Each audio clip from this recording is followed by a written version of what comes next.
All right. Welcome everyone to Sonic Saturday. I'm Sonic Theory. I'm joined once again by the one, the only Sonic Boy. Welcome in, man. How's it going? It's going pretty good. How about you? Pretty good, pretty good. So, there's a lot that I want to talk about this week. Obviously, if you guys have seen the thumbnail, we have a pretty big topic that I wanted to bring up. But before we get any further, for those of you that aren't familiar with SanicBoi, I kind of want to ask you, like, how did you get into Sonic? Was it a game? Was it the movies? Like, how long have you been into the franchise? And kind of like, let us know your origin with like Sonic. This was literally the fifth video on my channel that I talked about this. That video only got like 5 views. So I guess it's actually good that we're talking about it here. Um, I remember my oldest Sonic memory. I'm not sure if this is where it started, but I was watching the Perfect Chaos episode of Sonic X on 4Kids when that was still airing. In fact, it was the final year. It was about 2014 or so of its airing. So I think that's where I got it from. It could have been earlier as well, but that's what sparked it, or at least the furthest back I can remember. And from there, it was literally just expanding upon. I have so many different drawings in my house of me just like doing a very crude Sonic, just running around. And then it was eventually getting into merchandise. Like then it was 2016 with the Sonic Boom line, and then the show on like watching it on Sling TV, and then it was the games with Sonic Generations, Unleashed, stuff like that. Then eventually it's just spiraled into all of this, as you see behind me here. Yeah. And now I'm one of the biggest fans on the planet, to be perfectly honest with you. Yeah, nice. So, I mean, you've been a fan for over a decade. And do you do a lot of art since you said you started off like drawing him just running around? I'm curious, do you do any art still, or have you kind of stopped that and just focus on consuming the media? From time to time, I'll just sit down and do a Sonic drawing if I get bored. I'm not like Yuji Wakawa good or even Tracy Yardley good or anything like that, but I've made some pretty decent stuff. In fact, from time to time on my community posts, I will just post some of my art there if I think it's good enough for you guys to see. So if you want to go check that out, I might post some here in the next couple of days. Yeah, that sounds cool. So you didn't miss much, Gavin. Welcome in, everybody. We're just talking about how SanicBoi got into Sonic. Pretty cool origin story. He saw it on 4Kids, which I don't even think that's really around anymore. Is it? No, yeah, it's not a thing. So yeah, I don't even think I've seen too much of Sonic X. I watched it while it was on Netflix, so some of it at least. But yeah, I have not been a fan that long. Like around the time that you got into it, I was playing like Halo and stuff, and whenever I heard anything about Sonic the Hedgehog, it was like, this is like the worst franchise ever. Like it's cringy. And that was coming from like my friend who was a big Sonic fan. I'm like, man, I guess I don't really want to get into this stuff. Dude, I'm so glad that I was not cognitive for the early 2010s of Sonic, because I would have been so sad seeing my favorite series ever just being tarnished like that. It just would have been bad. I'm glad I'm growing up now and I can actually remember all of this and how good we're doing in the modern times as opposed to back then. Yeah, it's changed a lot. It's kind of crazy how like he's kind of brought his reputation back to a really good place. And of course that's all due to the movies, the comics, the games. I mean, they've really worked crazy hard to bring it back to a solid state, because like Sonic was such a meme for me like when I was growing up. Like everyone just dunked on him. Like it's crazy, the 180. But I think 2013 was probably when I first tried like my first Sonic game. It was Sonic Generations, and I did not understand that game at all, man. I was like, it felt so random because like if you're a fan going into it, it's such a satisfying game. Like you already understand that it's a game that's made to be replayed multiple times, so you get better at the stages. You know who all these characters are. You kind of understand like the iconic stages that you're being brought into. But as a first time like player, I was so confused. I was like, I don't know why there's like these little like backdrops in this white space area. I don't know who I'm talking to. I don't know why I'm randomly going up to like this robot looking Sonic guy and fighting him. So when I did not have a very good first experience with it, but after when I started to get into the franchise, I went back to Generations, and that's like one of my favorite games of all time. But I feel like you really need like knowledge of that game going into it. Yeah. It was definitely either a game for just little kids who are just like, ooh, a new Sonic game, or just a game in general they could just speed right through and understand quickly, or seasoned Sonic the Hedgehog fans. I don't think there was really much in between. But I'm glad that there is a lot of people like yourself that were still able to experience the franchise like that. Yeah. So Mega Boost wants to know how old we are. They said that they're lucky enough to grow up when Sonic was still cool, adventure era. So I was born in 96. I'm turning 30 this year. So I'm only like about 5 years younger than the Sonic franchise. But I did not get into Sonic until the 2020s. I heard so many bad things about Sonic growing up. And when he was like booming in the 90s and early 2000s, I would have been way too little to like be playing those games. So Yeah, I'm not too big on like revealing that much about myself, but what I can tell you is like I'm late 2000s. That's what I am. And there you go. I was born right into Sonic Generations, Sonic Colors, Sonic Lost World. The Boom series is what I remember specifically being my first big Sonic thing. And even though it wasn't around when I was cognitive, I can still kind of remember like Jazzwares, their whole big aisle of Sonic toys at Toys R Us. That was really cool to see, even if that only lasted for like a year for me. So even Toys R Us, it's just so nostalgic because I don't even, I mean, they're all like shut down. They're inside like Macy's now or something. So crazy. But yeah, I only see was it Jack's toys that they have now? Not even Jazzware. So I don't even know if that's a thing. I don't have any of those old figures. I'm not that fortunate, but yeah. So why don't we get onto our main topic? Because I feel like this is something that we could ramble about for a long time. And I don't even know if you've heard what's going on, but I saw a post on X the other day talking about Amy. I think it's like the Welcome to the World of Sonic. It's a book that I think has been around, but they're updating it for the 35th anniversary. And in this book, Amy has a bio where she says like, "Hiya, I'm Amy. Isn't that Sonic so dreamy?" Now, this isn't the 35th version of it. Yeah. Okay. And she's basically saying, she likes Sonic and other whatever about her. But in the 35th version that's coming out, she makes like almost no mention of having a crush on Sonic. Actually, I think no mention at all of having a crush on Sonic. So it's led to a lot of debate, which has been going around for quite some time now, probably even before Shadow Generations, probably, I don't know, maybe for as long as the comics have been going on.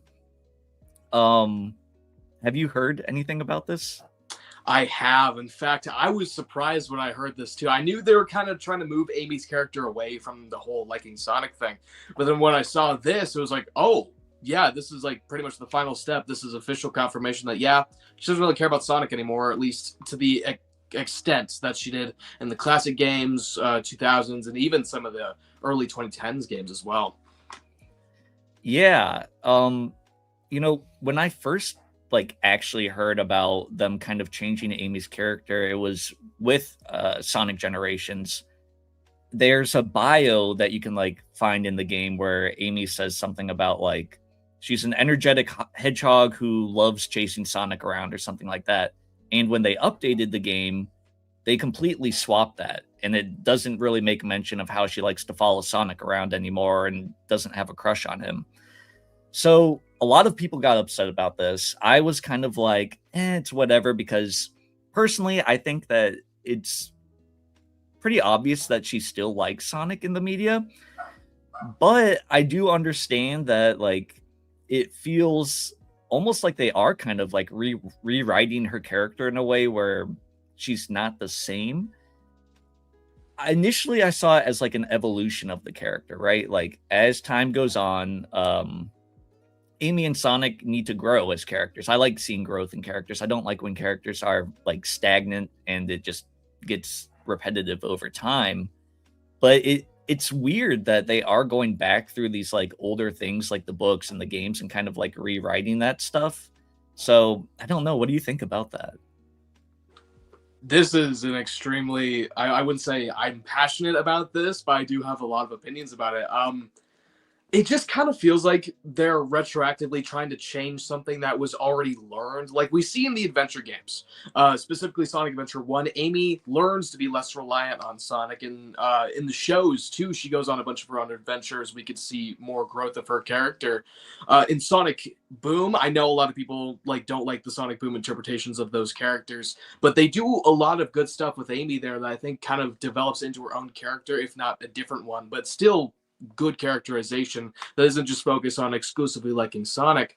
Now, it kind of feels like they've identified the issue that they've had in the past, and now they're trying to overcorrect, even though they literally had a baseline for what to do earlier, and they could have just extended upon that, but instead they're going in a completely different direction that's against this whole Amy liking Sonic thing, which I don't know why they're trying to distance themselves from that, because I think you can still do cool stuff with that aspect of the character. I know it's kind of boring, girl like guy, it's kind of basic, especially for a girl character, a bit stereotypical, but you could still have good writing based around that. I don't know why they had to completely abandon it, or at least try to push it aside.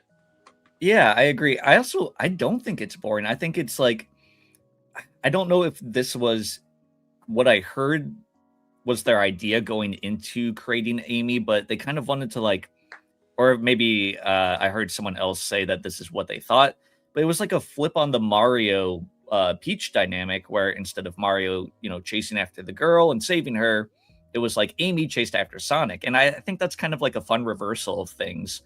So, I don't like that they're shying away from it, but I don't think it necessarily ruins the character.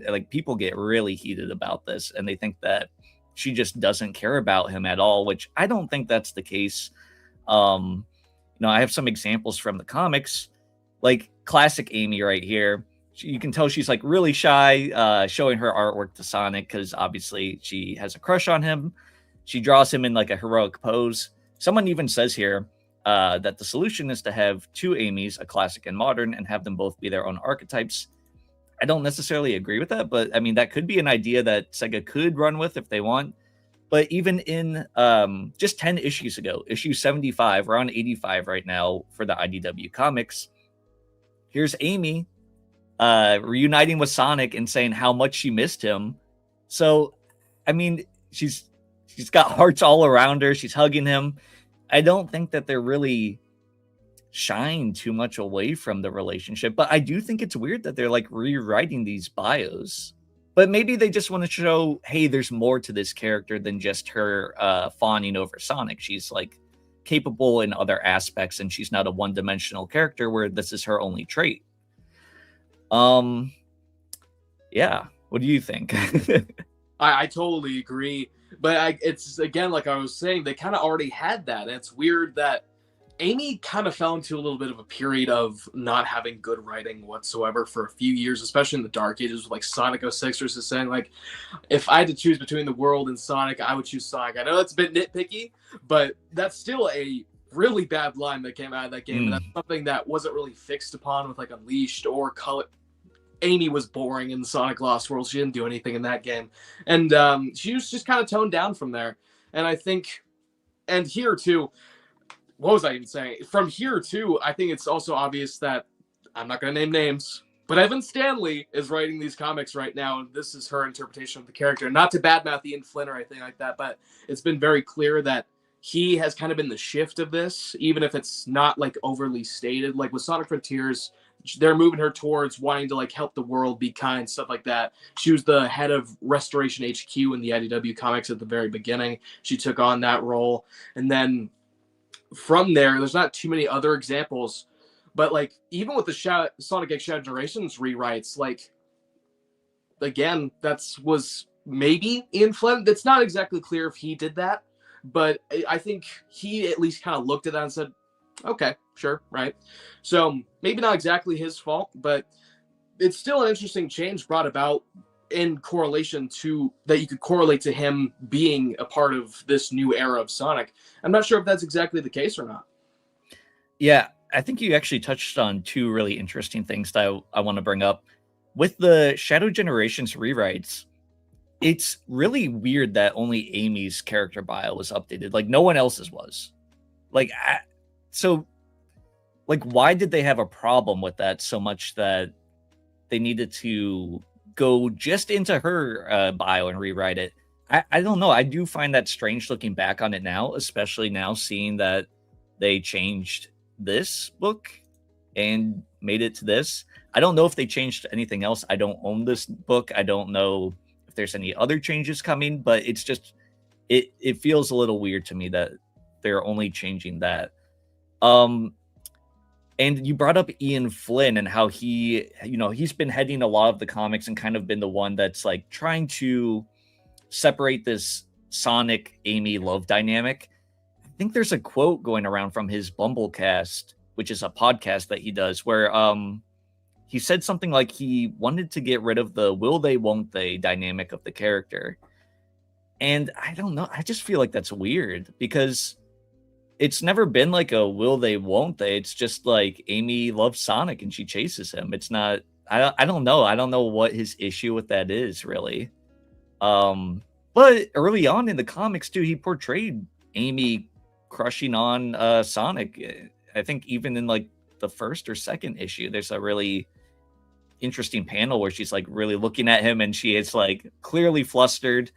So I don't know what his issue is with that recently. I think Ian Flynn's a really good writer and he clearly knows his Sonic lore.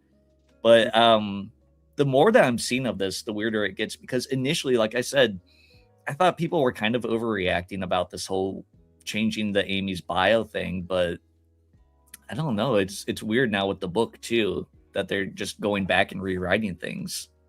Yeah. So someone said, KDU25 says, I wouldn't be surprised if they're trying to make her have more of a leadership and major role by making her more independent and less of that lovesick side character that she felt like in the past. I think SanicBoi kind of already touched on that kind of already like quelled that in some of the past stuff.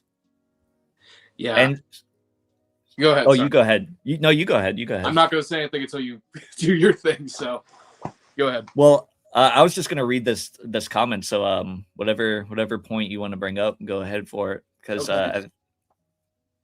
there's this quote unquote like conspiracy theory that I like to peddle about the fact that Ian Flynn had to pivot from the Archie to the IDW.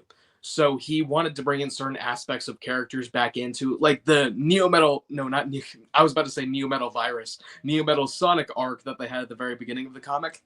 I think that was meant for Archie. Correct me if I'm wrong, but I believe that's where that was from originally, alongside the Metal Virus saga. I think I did hear that, but I'm not sure. I'm not the biggest Archie person. Yeah, but don't take that as fact if you're watching this.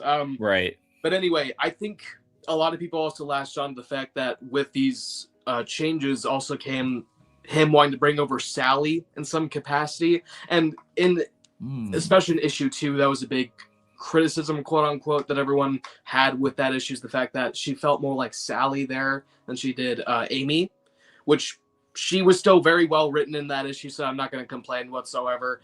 But I could kind of see it just a little bit, taking on a very heavy leadership role and not exactly acting like the games, which is these are supposed to be canon. It takes place right after Forces, and Amy wasn't exactly in a leadership position. That was more so Knuckles. So it kind of feels a bit out of left field there, but I'm not complaining whatsoever about it. Yeah, that's interesting. I didn't think about him maybe incorporating things that he didn't quite get to do with Archie that he wanted to bring over. So maybe that's why he's trying to do that. Surya Dragon wants to know if they're making this change because of Sonic Movie 4. And that's something that I've heard a lot of people are worried about. What is Amy's character going to be like? There's a lot of people worrying that she's taking Silver's role, being from the future. There's a lot of people worried that she's going to be, a quote-unquote girl boss in the movie. I don't know. There are reports that Sega is trying to, or I don't know if it's Sega or necessarily Sonic Team themselves, they're trying to align things more with the movie universe when they drop their games. So this could be like, hey, they want Amy more independent in the movies, so maybe they're going back in the games and trying to make her less of a lovesick character for Sonic. What are your thoughts? I That's a toughie because I don't know if there's any examples that are like specifically outside of the realm of possibility where we could have gotten a rewrite because of Sonic Movie 4. Like September 2024, October, that time period with the reanimated and rewritten cutscenes as well as the BIOS for Sonic X Shadow Generations. I could see that being because of Sonic Movie 4 because Sega would have had to have known that Amy was going to be in there. But like anything before that, I'm not quite sure. I'm not sure if there's really any good examples there, but it very well could be the case. You know, they want to like, what's the term? They want to like reintroduce her to new audiences and maybe have her character be a little bit less. I don't have a better term besides like problematic because you know how certain people can get, you know. Right. Like, Yeah. who knows, right? I think that very well could be a possibility. Yeah, I mean, they haven't really shied away from changing the characters in the movies. Like, their origins are almost all different. I mean, Tails kind of has like a weird origin where we don't really know much about him besides he was bullied. They kind of kept that close in the movies. Knuckles is pretty close, I would say. I mean, in a way, it's kind of close. As Sonic is just a completely different character in the movies. And honestly, it works for me. I really like what they did with Sonic. I like the game Sonic, I think, a little bit more, but I think movie Sonic's fun and seeing his growth has been awesome. I wouldn't be surprised if they're going to change Amy for the movies at all. And like you said, Sonic Team would have had to have known well in advance that, you know, they want to use Amy in the movie. So maybe let's align her character more. So, like you said, maybe go back, change some stuff in her bios and whatnot. Yeah, I think it is within the realm of possibilities that they change her and make her a little bit different. I'm hoping that she still likes Sonic though. I really do because it's just a fun addition and like, you know, Mario likes Peach, chases Peach. I like I said at the beginning, I think that having Amy chase Sonic is such like a fun twist on it. And I know some people think it's kind of weird and maybe problematic. I just think it's fun. I think there's nothing, harmful there. It's kind of playful. Yeah, I would agree. So Sonic fan says, I think Amy still loves Sonic. The thing is, she has other things to do besides loving Sonic now. But the important thing is that I still believe Amy still loves Sonic. Yeah, I think that, pulled up some examples from the comics earlier. I think it's pretty clear that she still cares about Sonic. And I do think that a lot of what they're doing is just fleshing out her character and saying, yeah, she likes Sonic, but that's not her only defining trait. She's her own hedgehog. There's other aspects to her. Like SanicBoi brought up, she leads the restoration or led the restoration while it was existing in the comics for a while. And she's done other stuff, but she's really been in that kind of leadership role after Sonic Forces. But yeah, there's a lot to her character.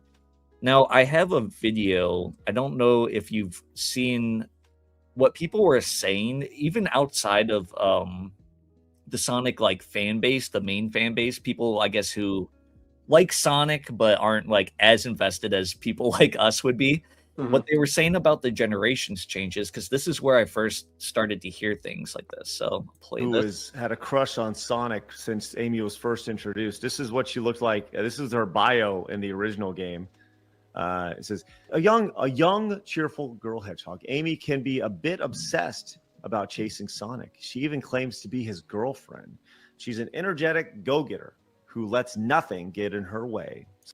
So for everyone that's watching right now, this is what I was mentioning before with the Sonic Generations changes. This was her initial bio, and they're about to show the changes. This is an old video of mine from when the game was coming out. I had no clue about this controversy at all, and I kind of made a video like talking about, because I think some of these people go a little bit too far, thinking that they're getting away from the love aspects. So we'll just see what they say. So that's the original, and this is what they reworked her bio in the new game.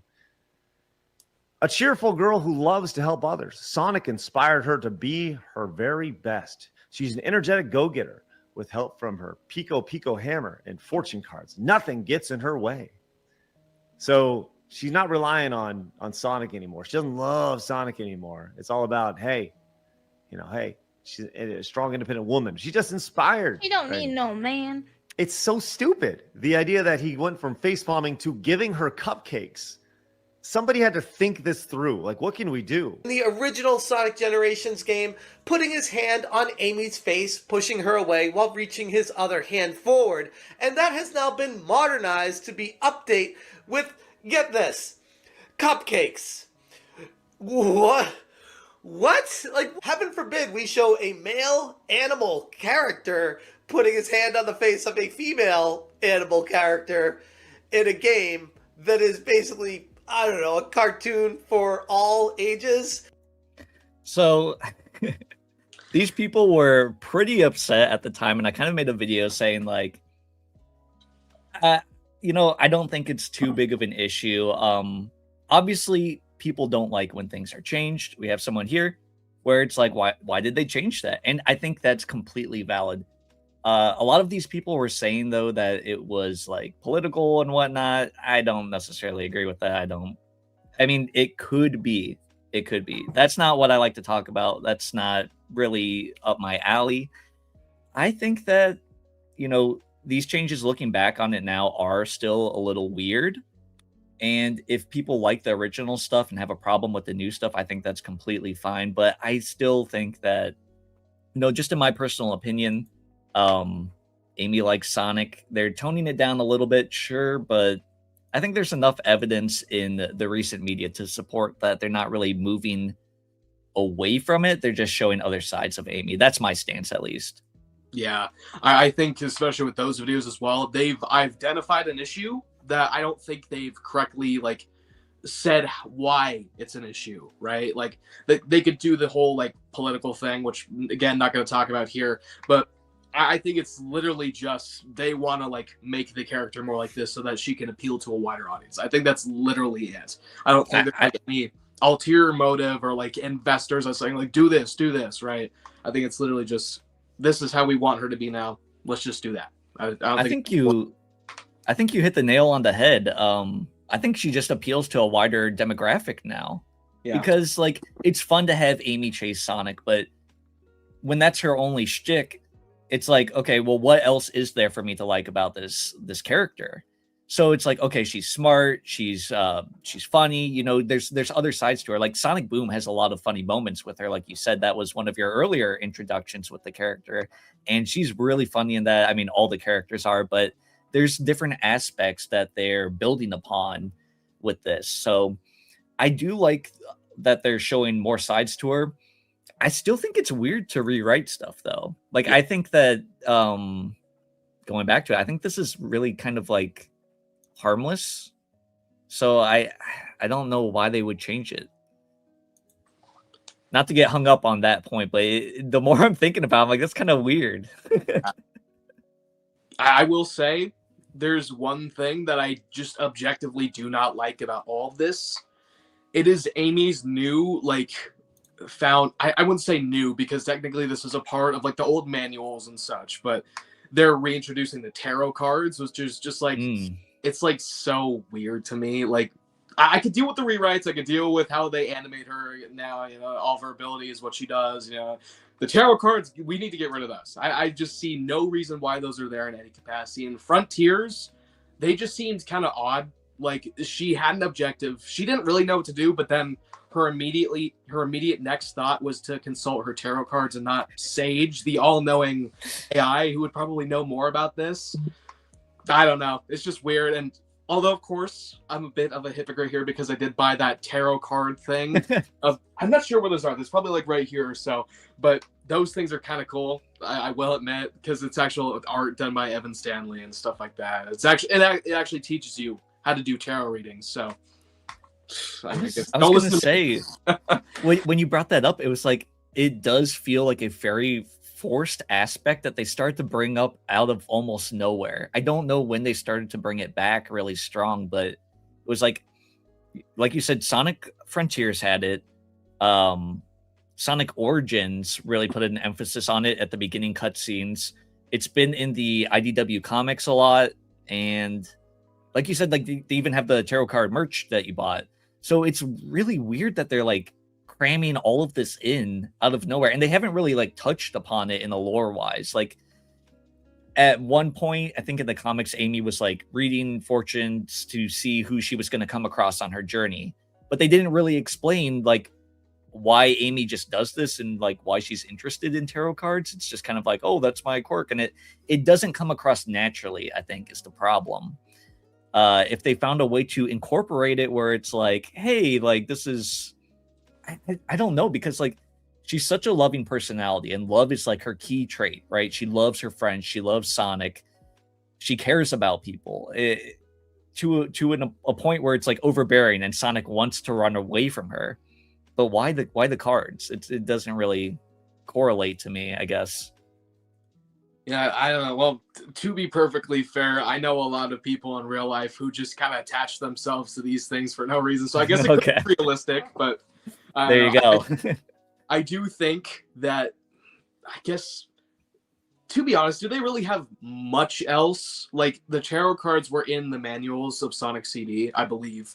And I would assume that's where they got that. That's why they're reintroducing it now. But beyond that, like, besides personality traits or like maybe locations that she stays at, like what else do they really have as a physical, tangible thing that they could do with Amy so she can interact with other characters in new ways? I think the tarot cards could be good for that, but even then, they haven't really done much that's really interesting nor expanded upon it too well, like you said.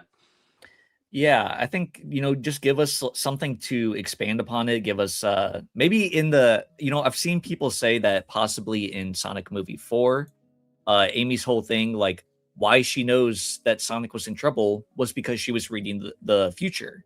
Maybe it's tarot cards, maybe it's something else, but I think that would actually be a really fun way to incorporate the possibility that Amy's from the future, is that she has tarot cards, she sees a bad future, she wants to come back and help. Tarot cards could be a fun way to make it, I guess, more part of her character. What do you think about that? No, I think that's fair. Maybe a bit weird, but I don't know. Again, tarot cards aren't like the most like well-known thing. Like a deck of cards, like just basic hearts, spades, stuff like that. Like people know that. Tarot cards are a bit more niche, but maybe it could be really cool, and they could actually do some pretty cool stuff with it. And maybe actually make a joke or two out of it. Like she tries to do a tarot reading of Sonic or something like that halfway through the film. That'd be cool. Actually. That would be cool. Speaking of, Shinorobua wants to know how we think Amy should be written in Sonic 4. So I think you have a fun idea there with maybe her doing like a reading for Sonic. Is there anything else that you'd want to see from Amy in Sonic Movie 4? If I could get the dream writing team for Sonic Movie 4 with no restrictions whatsoever. Sorry, I cannot speak today. I can't speak ever. Just make her Boom Amy. That's all I want. Like, maybe she's not the most accurate interpretation of the character, but I think she is the best interpretation of the character in my personal opinion. She's just so funny in that show and just does a lot of stuff I find really interesting. She has her own life, she's not just with Sonic. Like, she has her own house, she runs competitions, she interacts with a bunch of different people in the town. I think if they write her kind of like how they did in Sonic Boom, it'd be great for me. Yeah, I think that's fun. She, you talked about her running competitions in Boom. That's something else that she does in the comics. And I think that just shows that, like, Amy's such a caring character that, like, cares about her community and stuff like that. So maybe that's another side that they can show to her, is, like, helping out, like, running events. Maybe she'll, like, help set up races for Sonic and them, like how we saw Sonic, Knuckles, and Tails race in Sonic 3. Yeah. But, yeah, I just want to see her written well. I mean, and I'm not too worried because I think movie Knuckles actually might be my favorite version of Knuckles. I think they did a great job with him. The writing's been on point for these movies. It's not like mind-blowing, like Oscar-worthy, like performances or scripts or anything, but they're fun, they're entertaining, and it's just a good time. So Hardware says, I think Amy should chase Sonic, but not in that method. I think it should be at a point or a way, although if she doesn't do that, then it would help the new characterized version. So you want her to chase Sonic, but maybe not like as overly obsessive of her, it seems. So and I wouldn't have a problem with that. I mean, there is definitely a line where it's like it goes from cute to creepy, and I think maybe that's what some people initially had a problem with, was thinking that it was a little creepy that she was chasing him, fangirling over him. I see it more as her just like being like a fan, like K-pop Demon Hunters, right? Like that was a huge thing, and like little girls like look up to the Huntrix or whatever they're called, and like they're like, ah, there they are. So it's like kind of like chasing them in that way, I guess. Yeah, my sister's not gonna like me saying this, but that is literally her. Yeah. I think that's a lot of people, even if they don't want to admit it. Yeah. Cerulean Skays says Ian also wasn't a fan of Amy, right? Yeah, we touched on that a little bit. I mean, he's a fan of her. He likes the character. He just kind of didn't, from what I remember him saying, he didn't like the will they, won't they dynamic of them. And he didn't want that to be something that persisted like forever.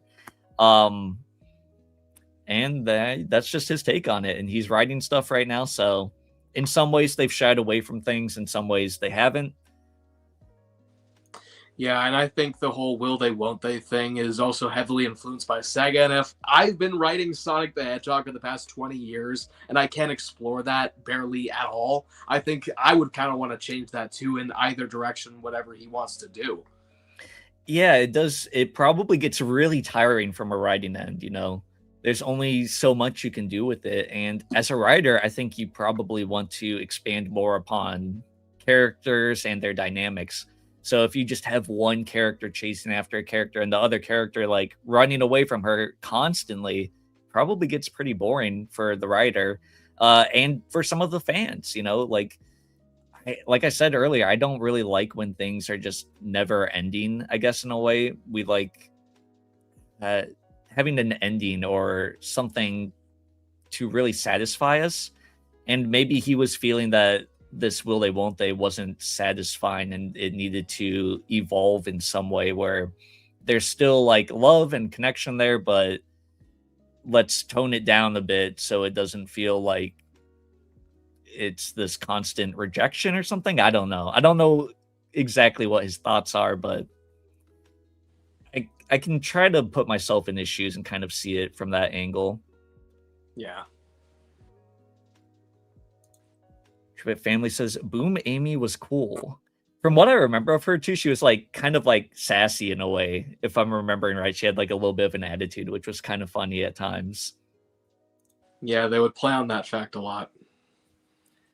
Hardware says, I believe that Amy's new personality is very good and does justice for her, but they still need to keep her clingy to Sonic, but not to the old extreme and have her try to be sweet or something, Yeah, I get what you're saying. I definitely get that.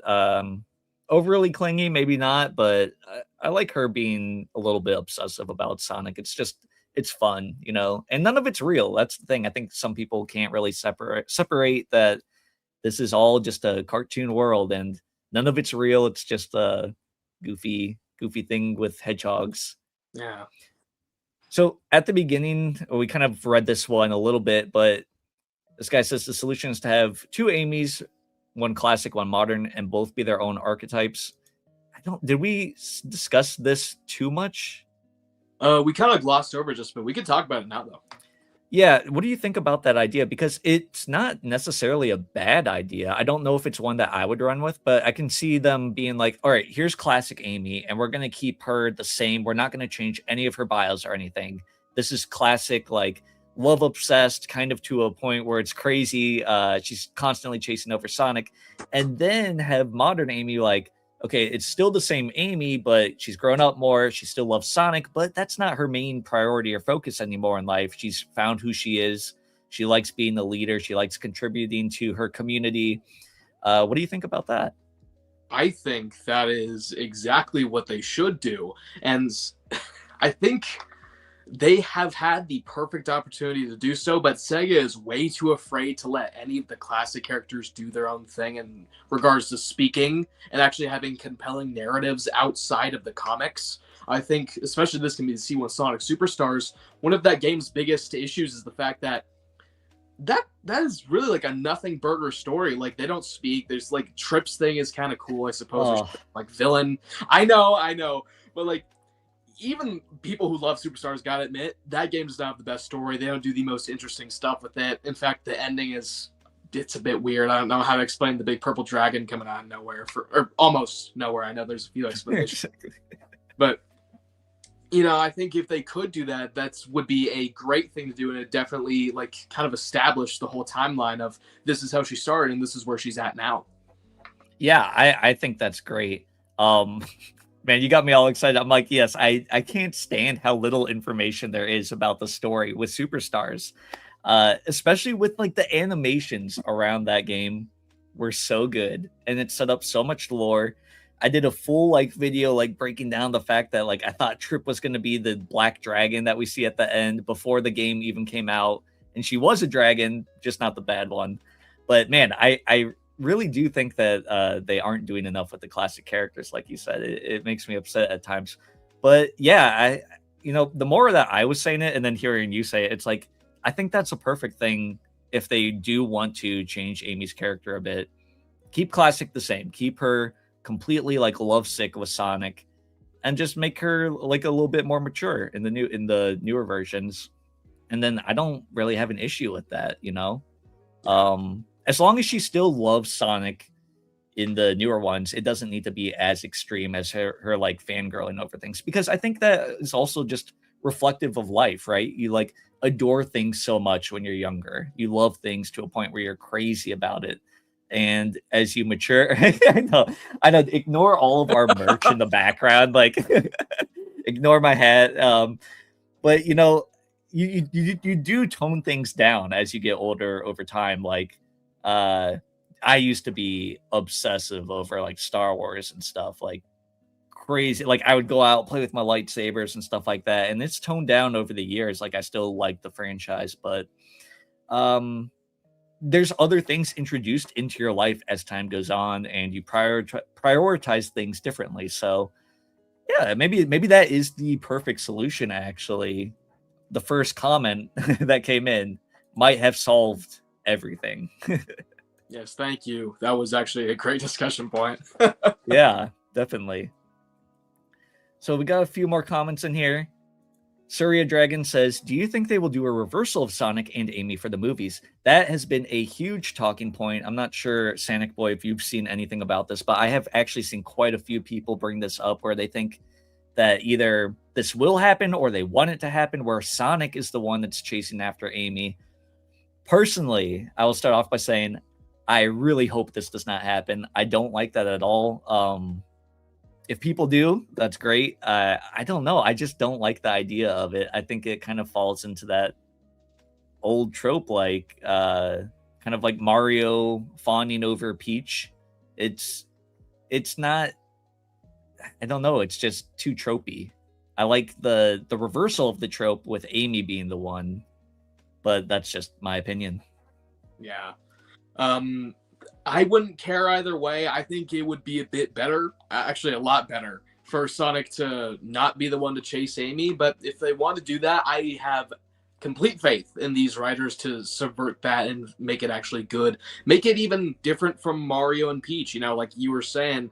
Like, even that, I have a bit of a disagreement on the Mario and Peach thing, because like Mario isn't like doing it specifically to chase after Peach. Like she's literally in danger, and like he has to save her. It's not like necessarily romantic, but I do get what you're saying now, and I think, yeah, if they really want to, they could probably do it. But let's keep it Amy chasing Sonic. Yeah, and who knows though? Like we said before, they do change the characters quite a bit in these movies. So, I mean. And Amy's character, just her introduction alone, it seems like there's going to be a huge twist with her from the games and from what we know Amy to be. It's possible that she's coming from the future. She's already like a hardened warrior at this point. So we'll see. Personally, like I said, I am hoping that it's just the classic Sonic is there and Amy chases after him. I don't really want the reversal of that. Yeah. Fan FG Battle Bean says, should Amy and Shadow have more interactions? I think that would be great, honestly, because in SA2, Amy's the one that really flips Shadow to being the hero and motivates him at the end, because she sees, or rather he sees her love and kindness and kind of like relates back to, you know, his friendship with Maria and how kind she was and that she was there for him, accepted him when no one else would. So I would love to see more moments between the two of them. Oh my goodness, I was just thinking about something. Have they ever had a one-on-one interaction ever since then? I don't think they have. Not Like, that I can recall. Amy saved the world because of that interaction. Literally. They didn't want to do anything else with that dynamic ever because Amy literally reminded him of Maria. Like, and they like never, like you said, they never really expound upon that moment. It's like that's such a potential friendship there. That's such a potential like dynamic that they never explore really outside of SA2. And that was so long ago. I mean, there's so much you could do with that. I think they might have talked in the comics a few times, but nothing's coming off the top of my head. If anyone knows in the chat, you'll have to let us know if there's another moment where they really have a cool interaction together. But I can't think of one now that you said that. Like, and that's a big missed opportunity. And hopefully they do quell that in the movies because it would be. We know Shadow's going to be in this, which shocked me, you know, when that was revealed, because I kind of thought he was going to be in a spin-off movie before joining back with the main cast again. But maybe they'll do something with Amy and Shadow here. Yeah, I hope so. I guess thank goodness for I hate to say this, but thank goodness for fan fiction on this aspect, because, you know, they're always having those dream interactions, and I was a 12-year-old back in 2020 something or other.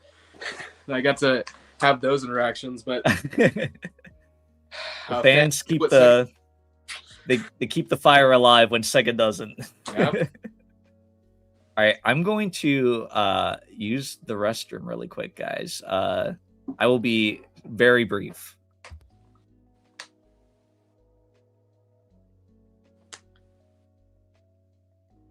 Now it's just me with my thoughts. I'm not even sure if I can read the chat. Can we read chat? Comments. Let's see comments.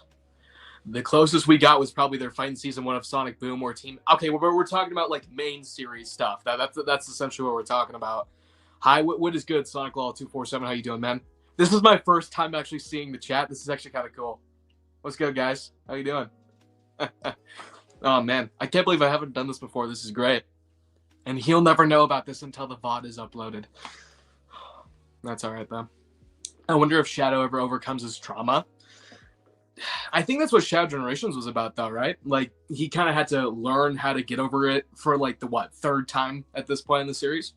What are we talking about here? Just Sonic stuff, specifically Amy and Shadow's interactions right now. Hope you're having a good day, SanicBoi. Thank you, man. I appreciate it. And I hope you guys wish Sonic Theory a good day when he comes back, too. I'm all right. All right, good to hear, man. Yes, it's old. Yeah. Whew. What are we talking about? I just have you guys to talk with now. Sheesh. At least we can keep the conversation going. I'm the ultimate life form, Sanic. Are we sure about that? You're not Shadow the Hedgehog. You're Sonic Law 2. This brings me back to SanicBoi Live. The Maria thing is just oh. Congrats on the Super Bowl win. Thank you, man. I appreciate it. Again, it's just, I don't know. How many movies do you think Paramount will make?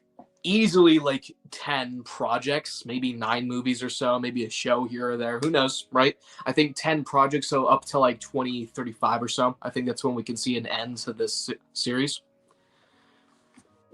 All right. He is back, ladies and gentlemen.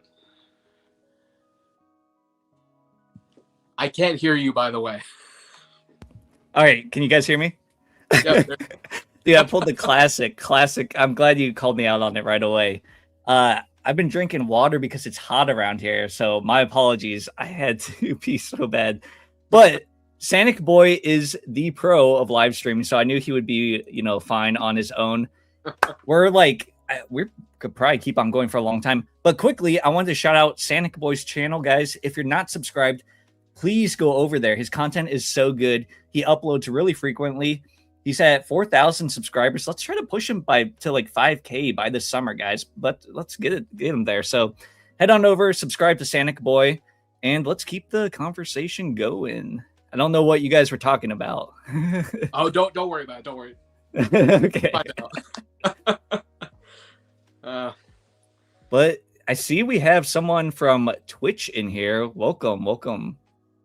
Movie Amy Rose, Metal Sonic. Yeah.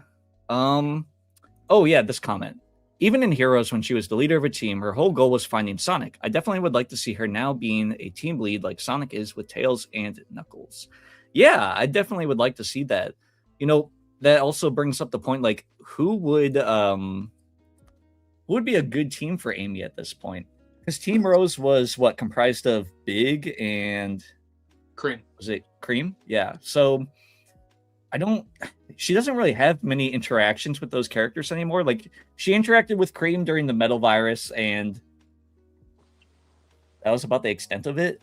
I don't really know any big moments of her with Big. I was like, big moments with her with Big. I think she would need a new team. Like, man, Tangle and Whisper would be kind of cool. Get an all-girls team. I mean, they don't have the most interactions either, but they did go on a camping trip together in the comics, which was... Wait, were they in that one? Yes, they were. No, they were? Okay. Yeah. Yeah, so, I mean, maybe an all-girls team, Team Rose, would be kind of cool. I don't know. Do you think there would be any other characters that would be cool to see Amy kind of lead? Blaze and Marine would be cool because while Blaze has Silver, he's more so like a future character as opposed to interdimensional.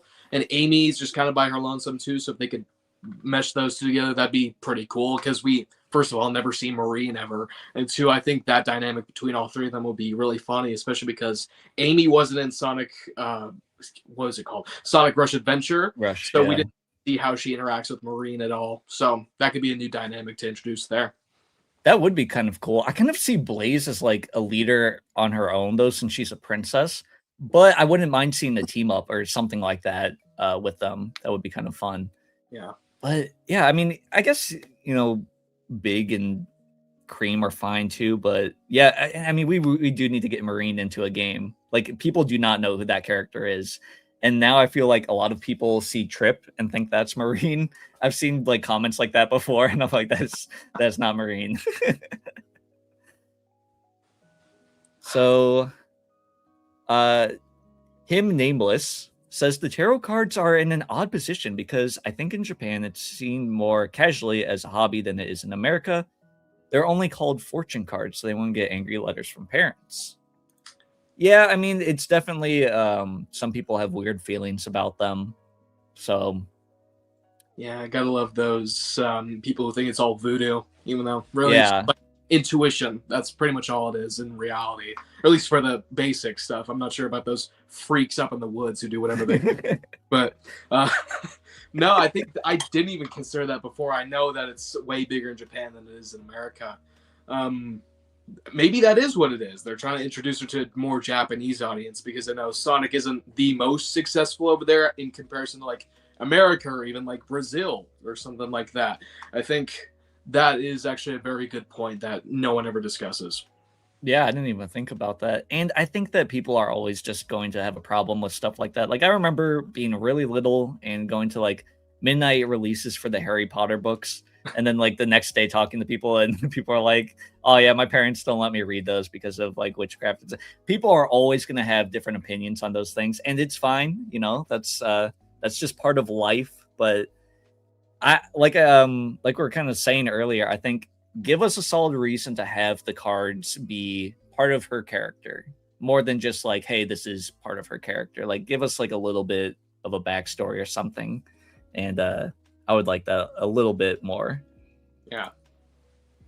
Whenever y'all get this in chat, the closest we got was probably in their fight in season 1 of Sonic Boom, where Team Sonic was fighting Shadow.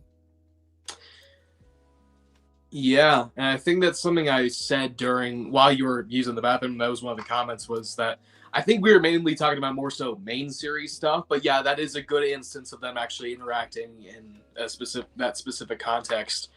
I would just thought about this. Maybe during the Neo Metal Sonic thing, they could have talked once or twice. Maybe no, I don't think. No, probably not. But still, those two were in the same room at the very least. But yeah, I think just mainly talking about main series stuff. That's what we were referring to in that. But they definitely have had interactions outside of that. Yeah, you're making me think now. I'm like, there was a whole section where like Shadow was hunting down Dr. Starline. He didn't know it was Dr. Starline at the time during like the Chow race arc in the comics.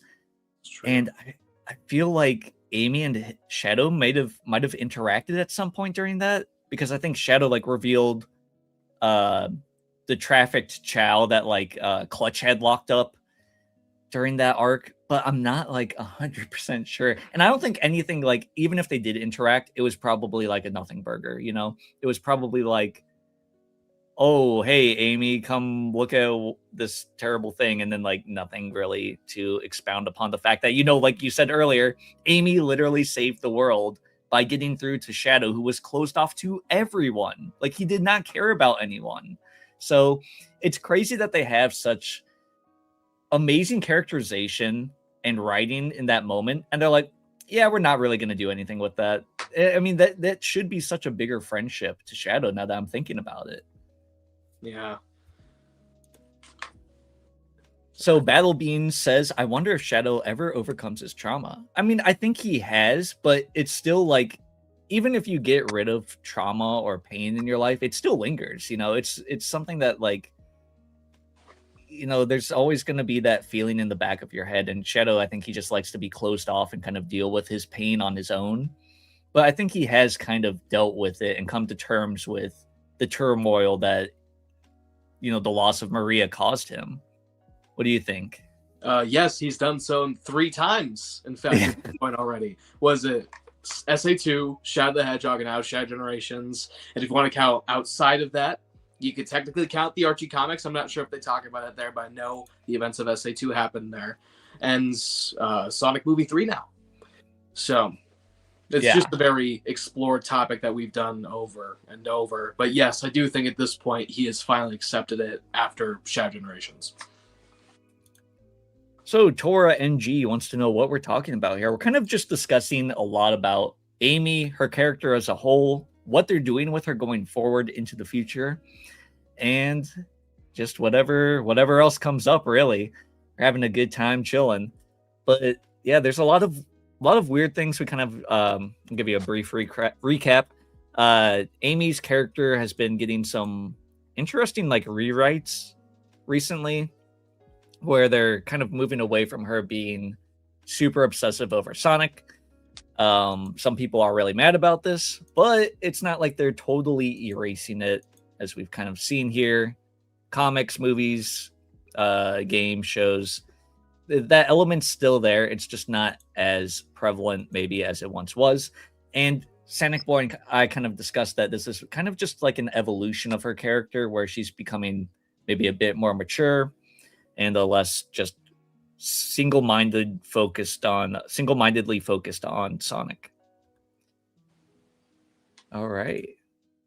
K-Dude says, hope you're having a good day, SanicBoi.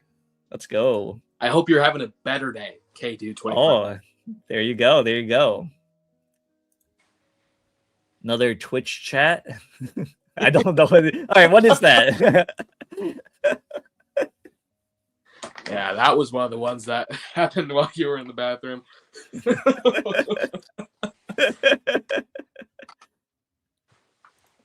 Surya Dragon wants to know, how many movies do we think Paramount will make? I think they'll keep pumping them out if they keep making money. Kind of like Transformers. They've done so many of those. If they're good, keep them coming. That's what I say. You know, if they start to feel like they're beating a dead horse, I hope it never gets to that point. But, you know, all good things need to come to an end, I think. And that's something I've learned as I got older. Like, you know, it's fun to have things keep going. You'd never want it to end. Like, I was devastated as a kid when I watched the 3rd Star Wars movie. When that came out in theaters in, like, 2005? And I was like, this is it. This is George Lucas's last Star Wars movie. We're never getting Star Wars after this. And we went on a long gap without any movies, and we got new ones. And I had fun with some of the new ones, but now looking back, I'm like, maybe it should have just ended.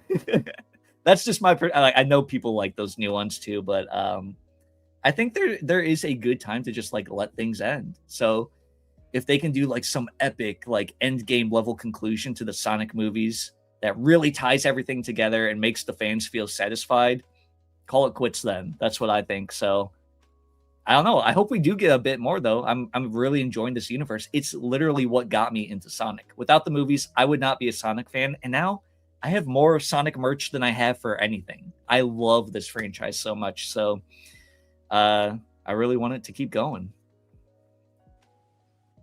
What do you think on this, SanicBoi? I agree 100%. I definitely do not want to get to a point at these movies where we get to see the Deadly Six in live action. I don't think it should ever get to that point, but like, let's go through a few more things. Like maybe we do something related to Sonic 06 and that whole game's mythology.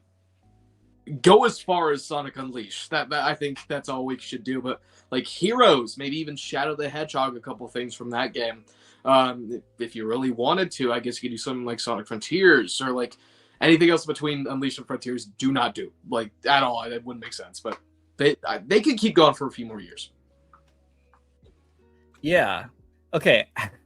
Well, I need to know because I know so many people, and I'm guessing you included, do not like the Deadly Six. Like, why is that?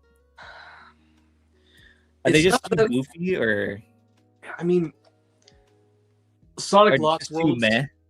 Sonic Lost World on the 3DS was one of my first Sonic games, so I don't dislike the Deadly Six, especially when Ian Flynn and Evan Stanley handle them. Brilliant characters, but just on their own, they're kind of boring. You know, a bit derivative of Mario's villains, just a little bit, especially Zavok and Bowser. Like that's just so clear. I don't know how they got away with that, but I don't really care one way or the other. I honestly was thinking that they should come back in some capacity in the main games with Ian Flynn's writing. Let me stress that. And even Racing Crossworlds, it feels a bit weird to have Zavok and Zaz, but not the other four. Like, I'm surprised they haven't tried to reintroduce them back into the series. Yeah. You know, I always thought that it would be really interesting, and it almost feels like they kind of wanted to go in this direction with them and make them like the 7 deadly sins. Like the big ones. I think his name's like Salmon or something like that. Yeah. The big orange guy. He always like stuck out as like gluttony to me. Like, you know, he's huge. He loves eating. And then the green one. Why am I forgetting her name? Xena. Oh man, Xena. There you go. Xena. She would be like lust. And I know maybe that's maybe not something you want to like talk about in a kids franchise. Which now that I'm saying it, like I totally get it. But I think it would have been kind of a cool angle to maybe like try to do and make it kid friendly still. Make all of them like related to that. But, you know, I think that they didn't want. I don't know. I can kind of see why they wouldn't, but I don't know. There might have been a kid-friendly approach they could have done to it to make it maybe a little more entertaining and make them distinctive and not. Because I know a lot of people do not like them. I have not played those games. I really want to. I don't. I've never played Sonic Lost World. My only experience, for the most part, besides watching cutscenes, is with the comics, and I really like them in the comics. So, I don't know. I would love to see them come back. Yeah. On that note of them being like the 7 deadly sins, kind of connecting them to that, symbolism is a beautiful thing in storytelling. If they were able to do something like that, that would be great. Yeah. And even if parents would be like a bit concerned, like, oh, you're teaching kids about this or something like that, like that still would be really cool if they were able to display that in a story. Like we barely ever get stuff like that in Sonic stories. Like even when they were well written, like we barely ever get anything like that. So if they were able to do something like that, and maybe even in the future, if they are able to do something like that, that would be really cool. Yeah, definitely. Tora says Whisper did not go camping, so I guess just Tangle was there. But K-Dude agrees that Marine needs to come back. Oh, here's a cool one. Purple Sauce says that Amy should be with Honey the Cat and someone else. Honey the Cat would be a really interesting character to bring back. She's stuck though in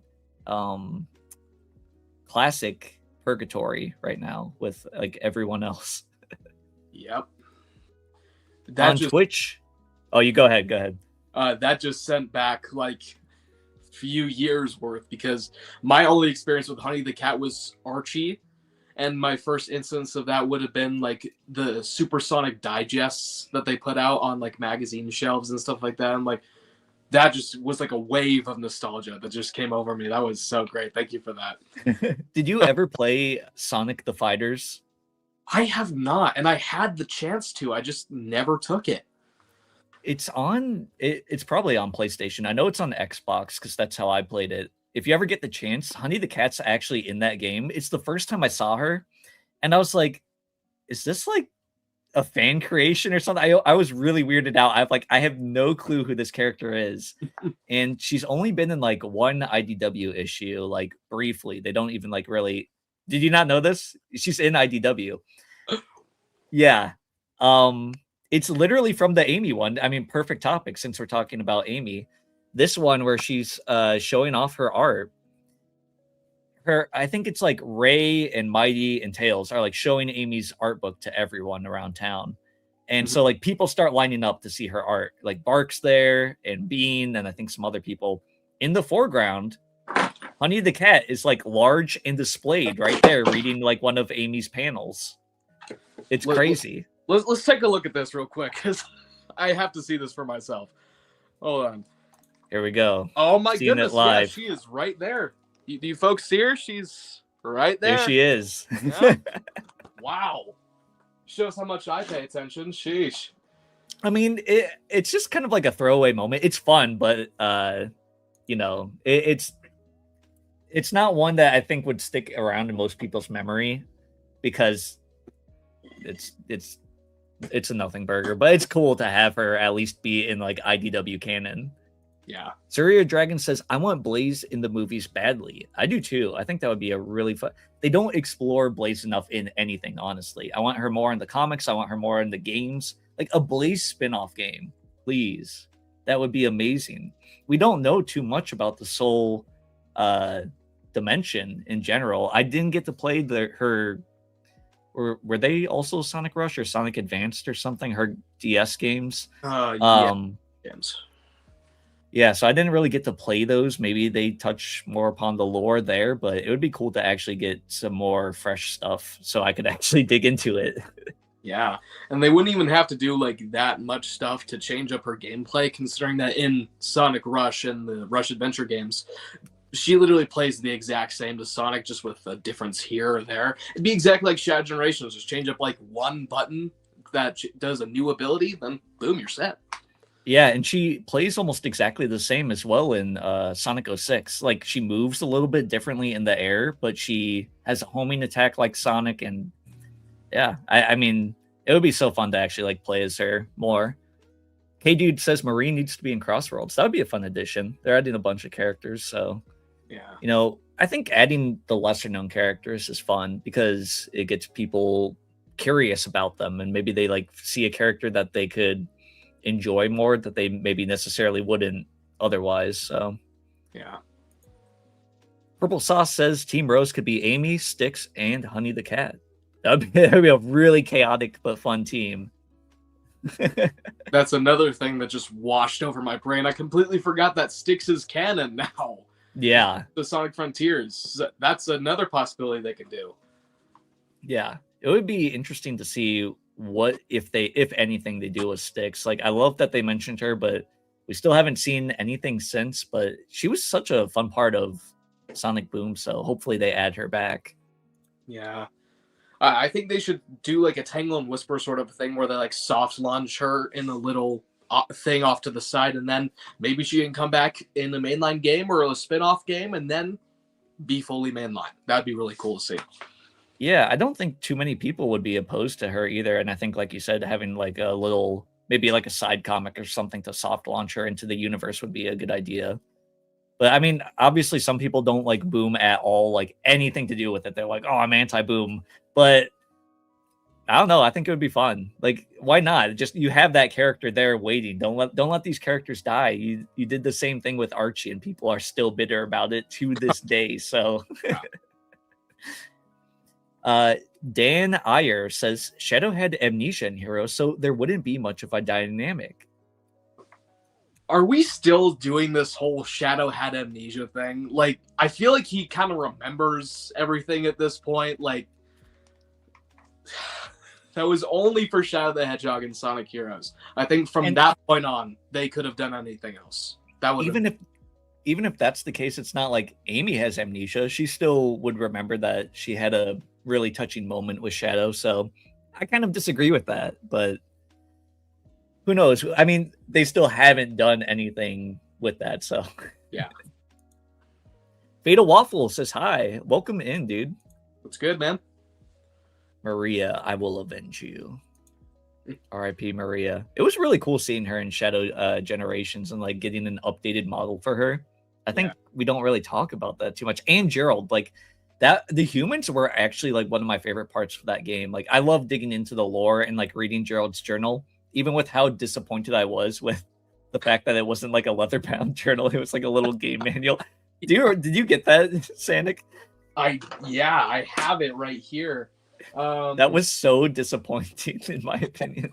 Okay, it's not over here, but yeah, that and the fact that literally half of the pages, if there were any at all, were all scribbled out. Like, okay, that I kind of thought was cool because it was like he was going mad and stuff, but I do understand like the frustration there. I just loved like digging into stuff and having like the physical book. I thought that was going to be the coolest thing ever. I'm like, dude, I'm going to pour through this and like find all the bits of lore I can. It's like, I got my thing. And I'm like, how did they fit a book inside the game case? Like something wasn't adding up when I got it. I opened it up. I was like, oh my gosh, this is terrible. But I mean, the art and stuff and what was in it was still kind of fun, but I thought it was going to be like a leather bound book from what they showed. Yeah, I was thinking to myself, is this an ad or is this literally a manual or? Tripit Family says he probably did until Sonic X Shadow Generations, but he faced it really well even then, though, of the game. Guessing talking about like overcoming his trauma. So yeah, he definitely got over it with that game. Like if we repeat that cycle again of like Shadow confronting the past and getting over his trauma again in mainline canon, okay, then we gotta call it quits, because like every game with Shadow does not need to be about his trauma and him getting over his past, because it's like it just takes away from the other games where he does it. So I think that needs to be it with Shadow Generations, because they did that game so perfectly, in my opinion. Just like he's moved on from this point and he's working towards the future now. Yeah. Fan FG Battlebeam says, I hope Sonic and Shadow have a full-fledged conversation. And does Sonic even know about Maria? I don't know if Sonic knows about Maria or not. There's something in the back of my mind. It's like something very niche that I swear Sonic has mentioned Maria's name before. Okay. I wouldn't doubt it. I just can't recall the instance myself. Yeah. I don't know. Maybe they have, just like off screen or off panel or something like that. That would be a good interaction to see, though. I feel like even if there hasn't been a moment, which there might have been, like you said, you got something in the back of your head. My headcanon kind of says like he would have known about it some way, like one of his friends or something will have told him, whether it be like Amy or Maria, or not Maria, but Amy or Tails or someone, someone had to have told Sonic, right? Yeah. K-Dude says, man, I've been a fan of Sonic since Sonic 2 on the Genesis. That's crazy. That's such a long time. Wow. Sonic 2 was what, 92 or 93? 92. Yeah. Yeah. So that is like OG fan. I never even owned a Genesis. That's crazy. Sonic Lol says, what about Sonic IDW comics? They're good. Good stuff. Yeah. Good reads. Surya Dragon says, Zavik is the only member who's better. I like Zavok. I mean, he definitely does have that Bowser resemblance, like you said, where it's like, how did they get away with that? I like the fact that he can control machines, and he's just really smart, like deceptively smart, because you see this big hulking brute, and you're like, okay, this guy's just like, he's just going to be all about physical strength, nothing really else going on with him.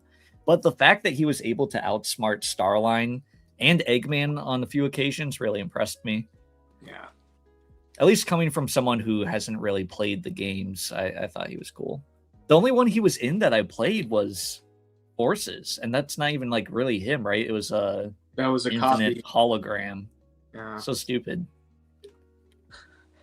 Well, yeah, if you want that type of writing out of Zavok, don't go to Lost World because, well, he's not nearly as good in that game as he is in the comics, and he kind of sometimes does the same things. Like, he grows big in Sonic Lost World like he does in the comics, so that doesn't come out of nowhere. Like, when I was reading that, I was like, does he grow in Lost World? Like why does he just grow out of nowhere? But then I saw gameplay footage of the Wii version of Sonic Lost World. I was like, oh yeah, okay, that's something he can do.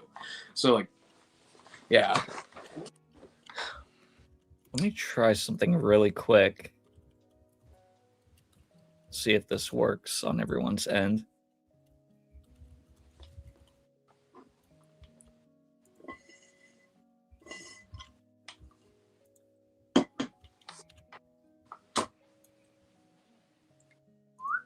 Can you guys see this poll that I just pulled up? Is it in chat? I think it might be.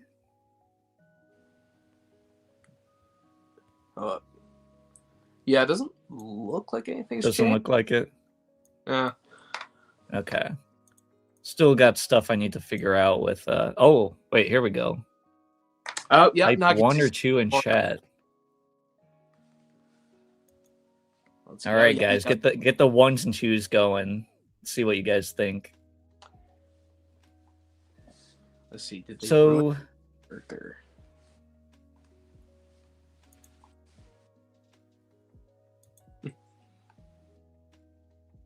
yeah, I'm looking through the chat here. I'm like, I have it pulled up right here. I'm not seeing like anywhere where you could specifically interact with that poll, but okay. Alrighty, we'll stop it. I'll figure it out at some point, guys. I wanted to test that out. K-Dude says half of the Deadly Six are poorly designed and they weren't written well in their debut. Flynn has made them much better. And yeah, that's kind of what SanicBoi was saying, and what I think a lot of people feel is that they just weren't written well initially, which is a shame because they seem like cool characters.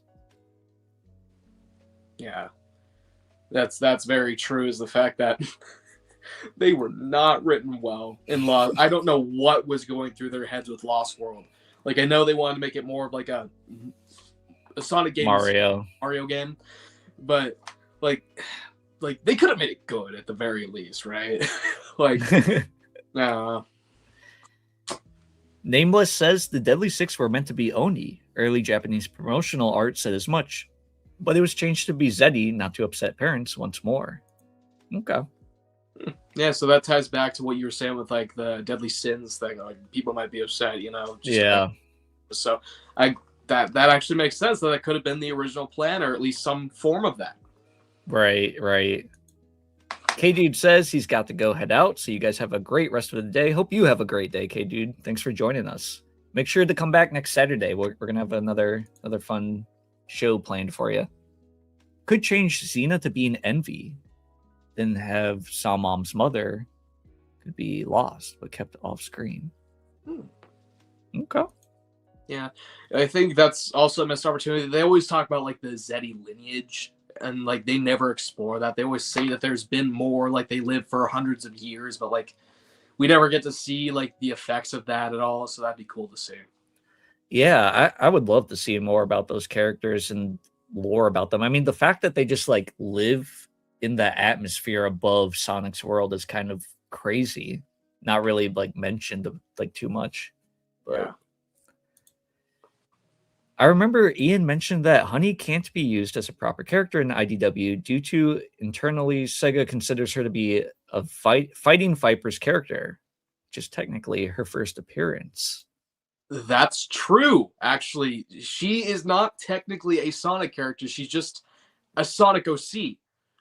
Her original design was based off of a character from that game. They just wanted to have it be a little Easter egg coming into the Sonic series because they're both fighting games. I think they were made by this same team or something like that, or at the very least they had similar mechanics. So it was just a little neat thing that they wanted to do. They didn't expect her to be like this big.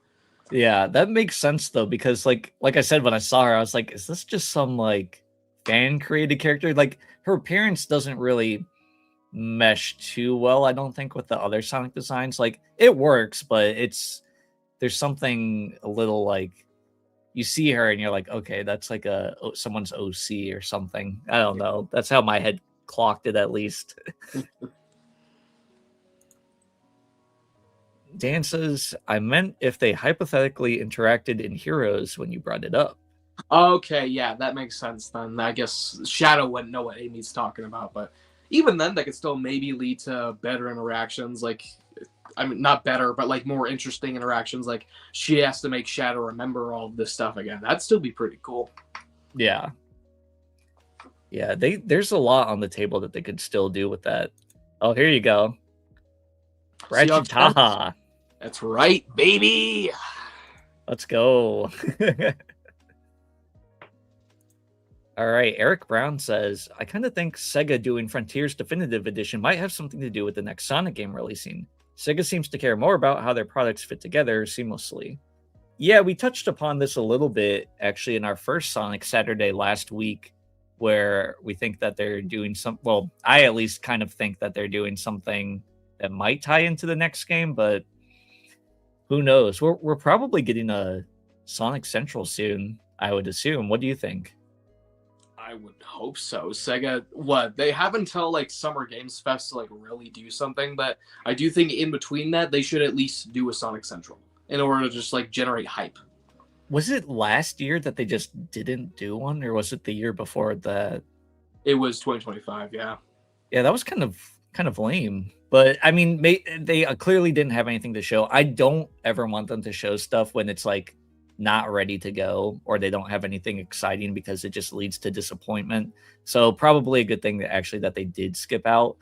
But I mean, with this being an anniversary year, they got to get something cooking. They got to get something cooking because fans are excited. You have the movie on the horizon, a game potentially on the horizon, the definitive edition definitely on the horizon since Korea leaked it. So, I mean, I'm expecting a good Sonic Central, possibly after the Summer Games Fest. I mean, I feel like that would be a great time to show it.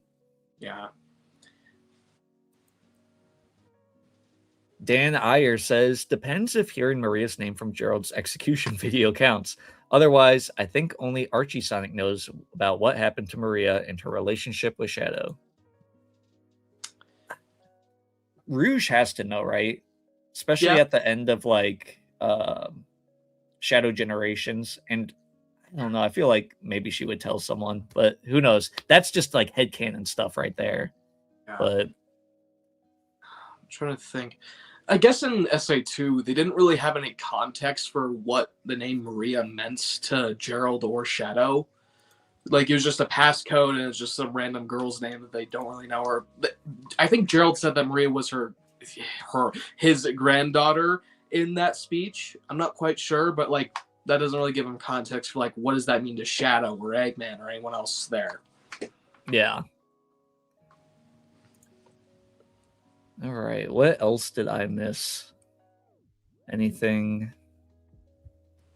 You know, seeing some of these chats, and you brought it up earlier about the tarot cards and Frontiers.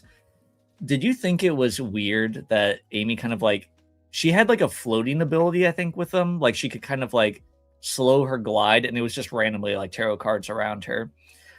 I thought that was kind of bizarre. I didn't necessarily hate it. It kind of felt good as a game mechanic, but it's like, it goes back to that point we were kind of talking about where it's like they're just shoving it in and it doesn't feel like a natural fit. Like her Pico Pico hammer is like her standard like thing. I don't know how I felt about her just randomly having cards and not really an explanation for it. Like, what if she had a launch mechanic where she could like get higher up off the ground and like use her hammer in a way to do that. Like, Yeah. what do you think?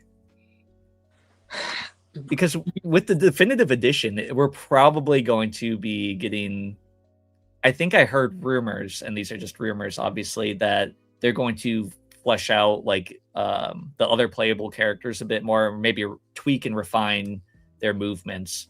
And it's like, I don't know. Obviously, they're going to do more stuff with the tarot cards going for further into the future.